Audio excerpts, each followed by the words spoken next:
नमस्कार भाइयों। मैं अजय प्रताप सिंह। आज हम बात करेंगे फतेहपुर सीकरी के अस्तित्व के बारे में।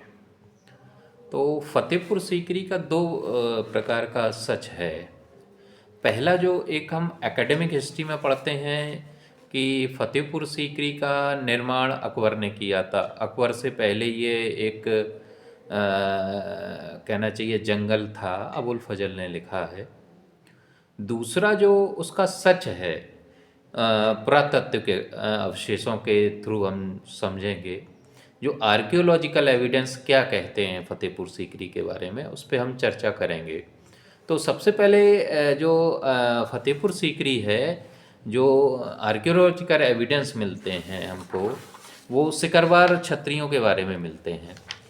तो वर्ष 1905 का आगरा गजेटियर है, जिसे HR नेविल ने लिखा था। उसमें पेज नंबर 250 पर मेंशन है फतेहपुर सीकरी के बारे में। मैं पढ़ के बताता हूँ। Sikri is said to be a village of considerable antiquity and was occupied about the 14th century by Sikarwar Rajput who came from Dholpur and according to one account derive their name from this place। तो जो Agra gazetteer है वो इस बात को कहता है कि सीकरी लगभग 14वीं शताब्दी में सिकरवार राजपूतों द्वारा ऑक्युपाई की जा चुकी थी। और जो सिकरवार शब्द आया है वो सीकरी से ही आया है। और ऐसा ही लगभग जो डॉक्टर DV शर्मा ने अपनी बुक लिखी है archaeology of Fatehpur Sikri new discoveries नाम से। Doctor DV Sharma Agra ASI circle के सुपरिंटेंडिंग आर्कियोलॉजिस्ट रहे हैं।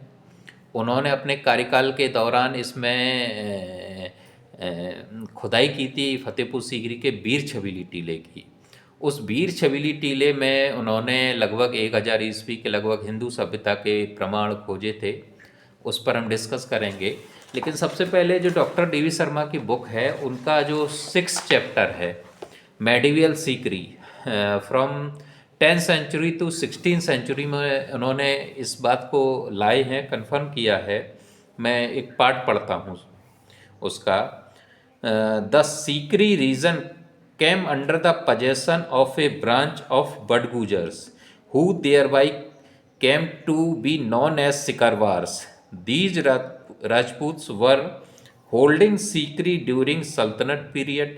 Owing to continuous onslaughts of the Turkish armies, they gradually dispersed to Karoli and the nearby region, but they still trace their roots to Sikri and regularly visit it for such basic rituals as Mundan.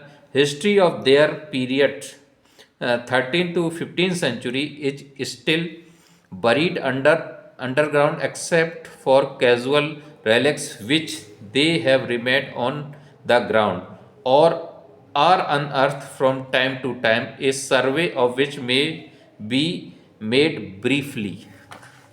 Doctor DV Sharma का भी यही मानना है कि जो सीकरी है वो सिकरवार राजपूतों द्वारा ऑक्युपाई की गई थी, मतलब उनका शासन था वहाँ पर 13वीं शताब्दी से 13वीं शताब्दी से 15वीं शताब्दी तक। अब हम बात करेंगे, जैसा कि एकेडमिक हिस्ट्री कहती है, सीकरी का निर्माण कार्य या सीकरी को बसाया अकबर ने था। लेकिन आर्कियोलॉजिकल सर्वे ऑफ इंडिया को फतेहपुर सीकरी में एक अलाउद्दीन खिलजी के समय का भी एक शिलालेख मिला है।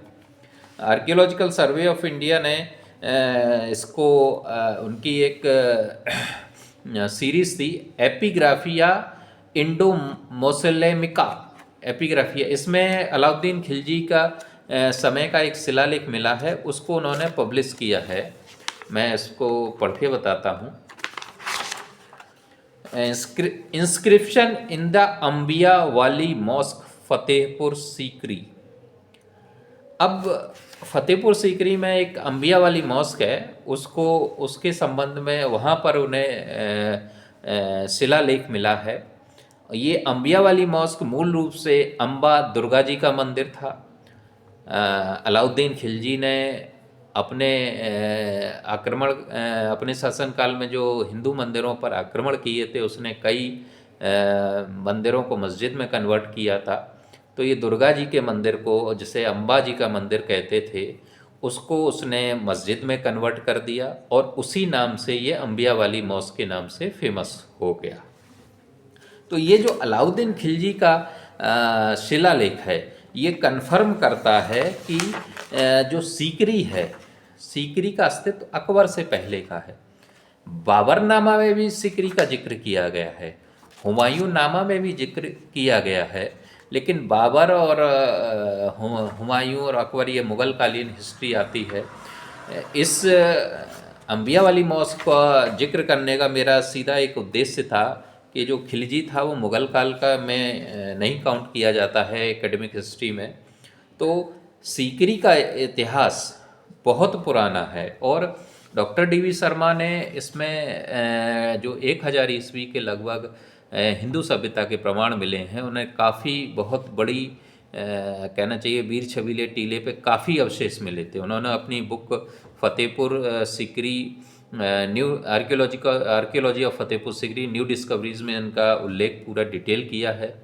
आप सभी लोग फतेहपुर सीकरी किले को विज़िट करें। वहाँ पर जो म्यूज़ियम है, म्यूज़ियम में ये सारी की सारी चीज़ें संरक्षित की गई हैं। तो फतेहपुर सीकरी का जो अस्तित्व है, दो तरीके से है। एक तो एकेडमिक हिस्ट्री हमारी क्या कहती है, जो आज हम सभी लोग पढ़ते हैं स्कूली किताबों में और एग्ज़ाम्स में। दूसरी है आर्कियोलॉजी पॉइंट ऑफ व्यू से। आर्कियोलॉजिकल पॉइंट ऑफ व्यू से ये है कि समय समय पर जो अंग्रेज़ों ने एक्सकेवेशन की है या फिर रिसर्च के दौरान उनको जो एविडेंस मिले, उन्होंने उसको रिकॉर्ड किया है। और जब उनके रिकॉर्ड को देखा जाएगा और उसका विश्लेषण किया जाए, तो फतेहपुर सीकरी की एक अलग पिक्चर निकल कर आती है। उसमें ये निकल के आता है कि फतेहपुर सीकरी का मूल नाम विजयपुर सीकरी है और फतेहपुर सीकरी को अकबर से पहले बसा हुआ था। जो फतेहपुर सीकरी के स्ट्रक्चर हैं, वो फतेहपुर सीकरी अकबर से बहुत पहले के बने हुए हैं। और हमें इस बात को एक झूठ पढ़ाया गया है कि फतेहपुर सीकरी को अकबर ने बसाया। उससे पहले फतेहपुर सीकरी एक जंगल था जिसे अकबर ने आबाद किया गया।